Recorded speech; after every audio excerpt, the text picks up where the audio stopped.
ایک ہر شخصیت کے کوئی نہ کوئی استاد ہوتے ہیں. کبھی آپ اپنی گفتگو میں کہتے ہیں کہ ڈاکٹر اسرار صاحب میرے استاد, کبھی آپ کہتے ہیں پیر نصیر الدین نصیر رحمۃ اللہ علیہ جو ہیں وہ میرے استاد. تو ایکچولی میں آپ شاگرد ہیں کن کے؟ دیکھیں, میں ہر اس شخص کو اپنا استاد مانتا ہوں جس سے میں نے دین کا علم حاصل کیا ہے, ڈائریکٹلی اور انڈائریکٹلی. ڈاکٹر اسرار صاحب سے میری 2 گھنٹے کی ملاقات میں نے ان سے اتنا کچھ سمیٹا جو شاید 2 سال میں لوگ نہ سمیٹ سکتے ہوں. اس کا ثبوت یہ ہے کہ آپ ہمارا پبلک سیشن کوئی دیکھ لیں, آپ ایک سیشن میں اتنا کچھ حاصل کرتے ہیں جو آپ نے پوری زندگی میں دین کا نالج نہیں حاصل کیا ہوتا. تو پھر جب میرے جیسا بندہ ڈاکٹر اسرار سے پوچھ رہا ہو تو وہ ان 2-2.5 گھنٹوں کے اندر کیا کچھ سمیٹ لے گا. مرزا جیلمی نے مختلف لوگوں کے ساتھ پوڈ کاسٹ کیے ہیں, اور جتنے پوڈ کاسٹ کیے ہیں تقریباً ان پوڈ کاسٹ کے اندر مرزا نے اتنی لمبی لمبی کہانیاں سنائی ہیں کہ اگر ان کے اوپر پورے پوڈ کاسٹ کے اوپر تبصرہ کیا جائے تو بڑا لمبا وقت درکار ہے. ابھی مرزا جیلمی نے ایک پوڈ کاسٹ کیا ہے ایک اینکر کے ساتھ, آصف جٹ صاحب کے ساتھ, اور انہوں نے مرزا سے کچھ سوالات کی اور مرزا نے اتنی لمبی لمبی اس میں کہانیاں چھوڑی ہیں اور سنائی ہیں کہ یقین جانے کہ سن کے اور ان چیزوں کو دیکھ کے ہنسی آتی ہے. اور اس میں بعض روایات اور بعض احادیث کے اوپر اپنی جہالت کا مرزا نے ثبوت بھی دیا ہے. اینکر صاحب نے مرزا سے سوال یہ کیا کہ مرزا صاحب آپ کا استاذ کون ہے؟ تو مرزا صاحب نے اپنی علمی جو حالت ہے, اپنا علمی مقام ہے, اس کو بتانے کے لیے یہ کہا کہ میرے استاد ڈاکٹر اسرار صاحب ہیں, کیونکہ 2 گھنٹے میں نے ڈاکٹر اسرار صاحب سے ملاقات کی ہے اور 2 گھنٹوں کے اندر میں نے وہ کچھ ان سے سیکھا ہے کہ لوگ 2 سال کے اندر اتنا کچھ سیکھتے ہیں جتنا میں نے 2 گھنٹے کے اندر سیکھ لیا ہے. جبکہ مرزا کو جواب یہ دینا چاہیے تھا کہ میں نے علم صرف فلاں استاد سے پڑھا ہے, علم نحو فلاں استاد سے پڑھی یا فلاں مدرسے سے پڑھا ہے, صرف نحو, اصول حدیث, اسماء و رجال اور حدیث کا علم ہے, اصول حدیث ہے, اصول فقہ ہے, معانی بیان, بدیع, لغت, حدیث, اور یہ ساری جو علوم و فنون ہیں جو دین کے علم کو سیکھنے کے لیے معاون ہیں, ان کو میں نے فلاں ادارے سے, فلاں مدرسے سے, فلاں استاد سے سیکھا ہے. یہ جواب ہونا چاہیے تھا. لیکن چونکہ اس مسئلے میں مرزا جیلمی بالکل فیل ہے, اس نے کسی مدرسے سے باقاعدہ علم حاصل نہیں کیا, نہ اس کے پاس کوئی عربی کا بنیادی علم اس کے پاس ہے, اور نہ ہی جو دین کو سیکھنے کے لیے علوم ممید اور معاون ہوتے ہیں جو علوم عالیہ کے اندر آتے ہیں, وہ مرزا جیلمی بالکل کورا اور چٹا ننگا ان سے بالکل جاہل اور بے خبر ہے. اور اپنی صرف اس جو ہے وہ جہالت کو چھپانے کے لیے کہا 2 گھنٹے میں نے ڈاکٹر اسرار صاحب سے ملاقات کی ہے اور 2 گھنٹوں کے اندر وہ کچھ سیکھا ہے کہ جو 2 سالوں کے اندر سیکھا جاتا ہے. اور پھر ایک اور بھی چھوڑی, اور وہ یہ کہ ہمارے جو لیکچرز ہوتے ہیں وہ ایک لیکچر جو ہے نا اس سے اتنا نالج اور علم حاصل ہوتا ہے کہ لوگوں نے ساری زندگی اتنا علم حاصل نہیں کیا ہوتا جو ہمارے ایک لیکچر سے حاصل ہو جاتا ہے. اور وہ جو علم حاصل ہوتا ہے وہ میں آپ کے سامنے اس کی کلی کھولتا ہوں کہ وہ علم جو مرزا جیلمی لوگوں کو دیتا ہے وہ علم جو ہے وہ کیا ہے. اور پھر اپنے اس نے ایک اور بیان کے اندر علم تجوید کا تعارف کرواتے ہوئے اور اپنی تجوید کا ذکر کرتے ہوئے کہا تھا کہ میں نے تجوید کے اوپر ایک لیکچر ریکارڈ کروایا, 1.5-2 گھنٹے کے اندر میں نے اتنی چیزیں اور اتنی تجوید سکھا دی ہے کہ جتنی 2 سال کے اندر سیکھی جاتی ہے, اتنی لمبی لمبی اس نے چھوڑی ہے. اور وہ کیا ہے کہ 2 یا 1.5 گھنٹے کے اندر کیا ہوتا ہے, 1.5-2 گھنٹے کے اندر بندہ کسی کو یہ جو نورانی قاعدہ ہے نا یہ پڑھا دے تو پڑھا دے اوپر سے دیکھ کے, ورنہ علم تجوید جو ہے وہ 2 یا 1.5 گھنٹے کے اندر حاصل نہیں ہو سکتا, بس چھوڑتا رہتا ہے. اور جو لوگ سننے والے ہیں وہ آگے سن کے جو ہے نا وہ محظوظ ہوتے رہتے ہیں. اب جو اس کے ایک لیکچر سے اتنا علم حاصل ہوتا ہے کہ جو لوگوں نے ساری زندگی حاصل نہیں کیا ہوتا وہ کیا ہے. اسی پوڈ کاسٹ کے اندر مرزا جیلمی نے ایک حدیث کے اوپر تبصرہ کیا کہ دیکھیں جی یہ کہتے ہیں کہ نبی صلی اللہ علیہ وسلم نے فرمایا تھا کہ 73 فرقے ہو جائیں گے. اب یہ پوری بات سن لیں اور اس پر میں انشاءاللہ تبصرہ کروں گا. یہ ایک بات ہی مرزا کی جو ہے وہ علمی حیثیت سمجھنے کے لیے کافی ہے, کیونکہ مشتی از خروار ہے, ڈیر میں سے ایک مٹھی بھر کے دکھا دینا کافی ہوتا ہے کہ اس ڈیر کی کیا حیثیت ہے اور کوالٹی کیا ہے. تو مرزا نے اس پوڈ کاسٹ کے اندر 73 فرقوں والی حدیث کے اوپر تبصرہ کیا, اور اس سے پہلے بھی مرزا 73 فرقوں والی حدیث کے اوپر بہت ساری خیانتیں کر چکا ہے. سب سے پہلے یہ سمجھ لیں کہ یہ 73 فرقوں والی جو حدیث ہے یہ نبی کریم صلی اللہ علیہ وآلہ وسلم کے متعدد صحابہ کرام رضی اللہ تعالیٰ عنہ سے مروی ہے، تقریباً 12 یا درجن سے زائد صحابہ سے یہ حدیث کتب احادیث میں مروی ہے۔ محدثین اور ائمہ نے اس پر بڑی تحقیق فرمائی، سنن ابی داؤد کے اندر، سنن ابن ماجہ کے اندر، جامع ترمذی کے اندر اور حدیث کی درجنوں کتابوں کے اندر یہ حدیث موجود ہے۔ نبی پاک صلی اللہ علیہ وآلہ وسلم نے خبر دی کہ امت کے 73 فرقے ہوں گے۔ اب مرزا کہتا ہے کہ نبی علیہ الصلوۃ والسلام نے یہ تو بتایا کہ 73 فرقے ہو جائیں گے، تو پہلے پرانے بیان میں یہ کہا ہے کہ نبی علیہ الصلوۃ والسلام نے یہ نہیں کہا کہ تم نے ان 73 میں سے کسی کا حصہ بننا ہے، بلکہ صرف خبر دی ہے کہ 73 فرقے ہو جائیں گے۔ جیسے کہ یہ خبر دی ہے کہ قرب قیامت عورتیں ایسا لباس پہنیں گی کہ لباس پہننے کے باوجود ننگی ہوں گی، تو اس کا مطلب یہ نہیں کہ تم نے ایسا لباس پہننا شروع کر دینا ہے۔ تو اسی طرح حدیث میں 73 فرقے ہو جائیں گے، یہ نہیں کہ تم نے 73 میں سے کسی کا حصہ بننا ہے، یا یہ ہے کہ تم نے 73 فرقے بنا لینے ہیں۔ اور وہ کہتے ہیں جی نبی علیہ السلام نے فرمایا تھا کہ امت میں 73 فرقے بن جائیں گے تو اس وجہ سے فرقہ ہونا چاہیے۔ نبی علیہ السلام نے کہیں نہیں فرمایا کہ فرقہ ہونا چاہیے، آپ نے تو ڈرایا ہے کہ 73 بن جائیں گے، تم نے نہیں بننا۔ جیسے مسلم شریف میں حدیث ہے کہ قرب قیامت میں عورتیں ایسا لباس پہنیں گی گویا کہ ننگی نظر آئیں گی، اس کا یہ مطلب ہے کہ ہم عورتوں کو ننگا لباس پہنائیں، یہ ڈرایا تھا۔ ٹھیک ہے، قرآن میں واضح ہے وَاعْتَصِمُوا بِحَبْلِ اللَّهِ جَمِيعًا وَلَا تَفَرَّقُوا، تو یہ کیسے ہو سکتا ہے کہ اللہ کے نبی علیہ السلام لوگوں کے فرقے بناؤ؟ یہ تو آپ نے پریڈکٹ کیا تھا، پروفیسی کے طور پہ فرقے بنیں گے، اور آپ فرمایا ایک گروہ حق پہ ہوگا، فرقہ نہیں، گروہ، جو نبی علیہ السلام صحابہ اور اہل بیت کا تھا۔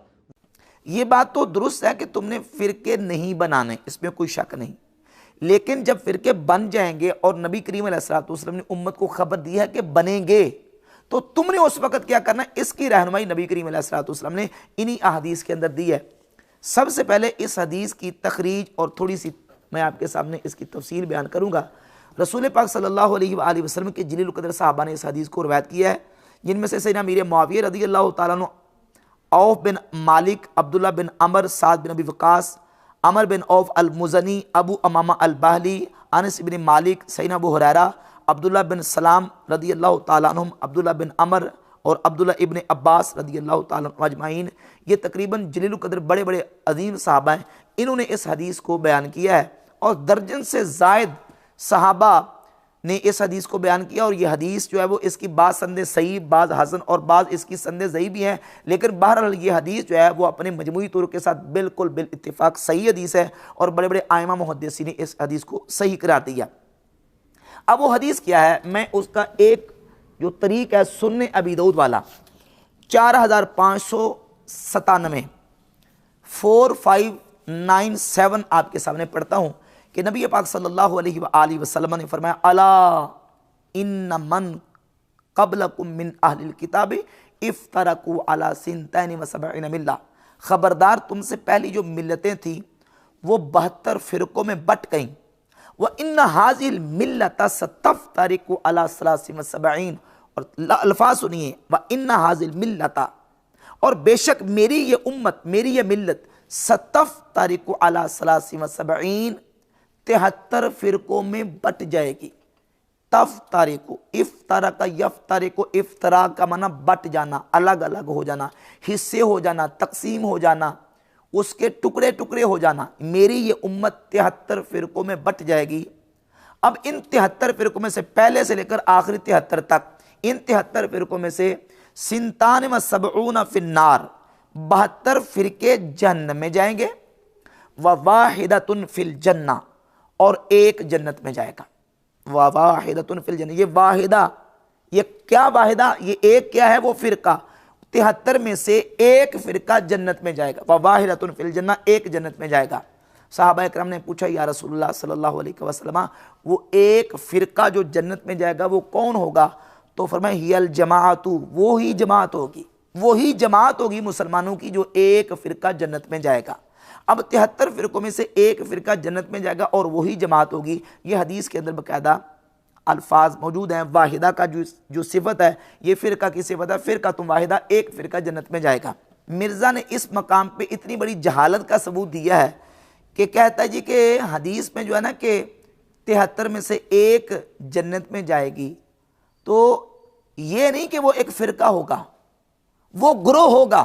اور آپ فرمائے ایک گروہ حق پہ ہوگا، فرقہ نہیں، گروہ۔ اسی لیے مرزا کو ہم کہتے ہیں کہ مرزا عربی سے بالکل ناواقف اور نابلد ہے. کہتا وہ گروہ ہوگا، فرقہ نہیں ہوگا. سوال یہ پیدا ہوتا ہے کہ جو گروہ کا لفظ ہے یہ حدیث کے اندر ہے؟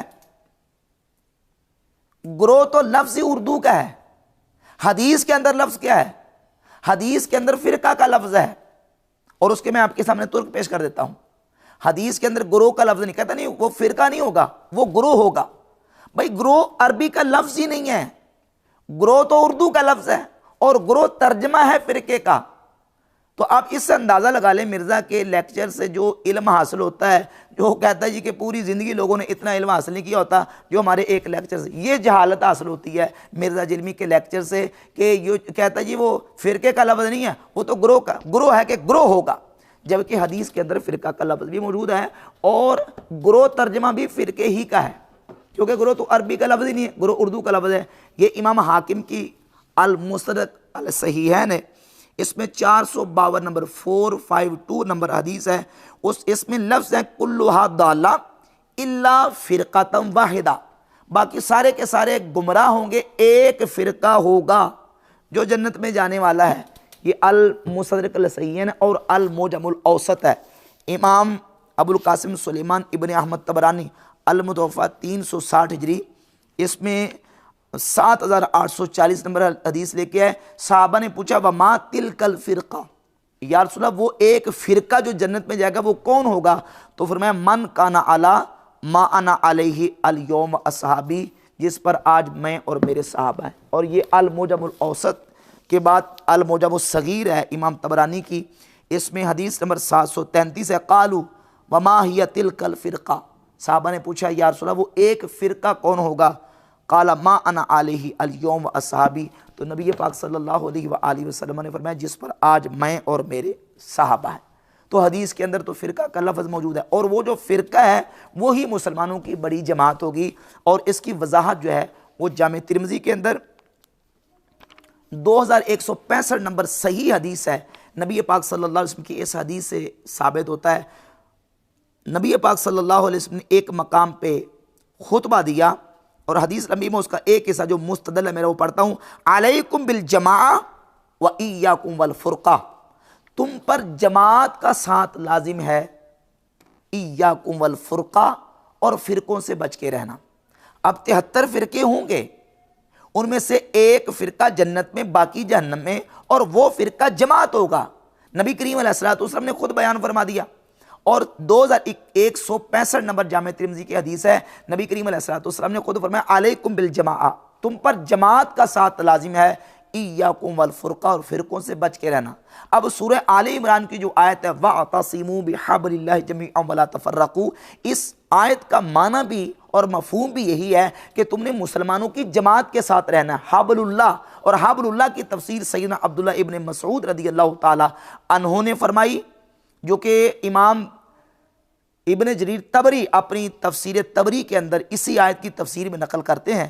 سیدنا عبداللہ ابن مسعود رضی اللہ تعالیٰ فرماتے ہیں کہ یہ جو حبل اللہ ہے یہ جماعت ہے مسلمانوں کی، یعنی مسلمانوں کی جماعت کے ساتھ رہنے کا اللہ رب العزت نے حکم دیا ہے اور فرقوں سے بچنے کا حکم دیا ہے. اور جامع ترمذی کی 2165 نمبر حدیث بھی ساتھ ملا لے، علیکم بالجماع، تم پر جماعت کا ساتھ لازم ہے اور تم نے فرقوں سے بچ کے رہنا ہے. اس حدیث سے اور تفسیر سے اور ان تمام دلائل سے یہ بات بالکل واضح ہوتی ہے کہ امت 73 فرقوں میں بٹ جائے گی. جب 73 فرقوں میں بٹ جائے گی تو ایک فرقہ وہ جو مسلمانوں کی جماعت ہوگی وہی جنت میں جائے گا، اور باقیوں کو نبی پاک علیہ الصلوۃ والسلام نے فرمایا وہ جہنم میں جائیں گے. حدیث کا بالکل واضح مفہوم ہے. اور جہاں تک بات رہے گی 73 میں سے تم نے کس کا حصہ بننا ہے، مرزا کہتا ہے یہ نہیں کہا گیا تم نے اس کا حصہ بننا ہے، جبکہ حضور نے کہا ہے. اگر یہ کہیں کہ حصہ نہیں بننا تو مطلب نہ تم نے جہنمیوں کا حصہ بننا ہے اور نہ تم نے جنتی کا حصہ بننا ہے، یہ مطلب نکلے گا، کیونکہ ایک جنتی باقی جہنمی. تو حصہ کس کا بننا ہے؟ رسول اللہ صلی اللہ علیہ وسلم نے فرما دیا کہ تم نے حصہ مسلمانوں کے اس فرقے کا بننا ہے جو مسلمانوں کی جماعت ہوگی.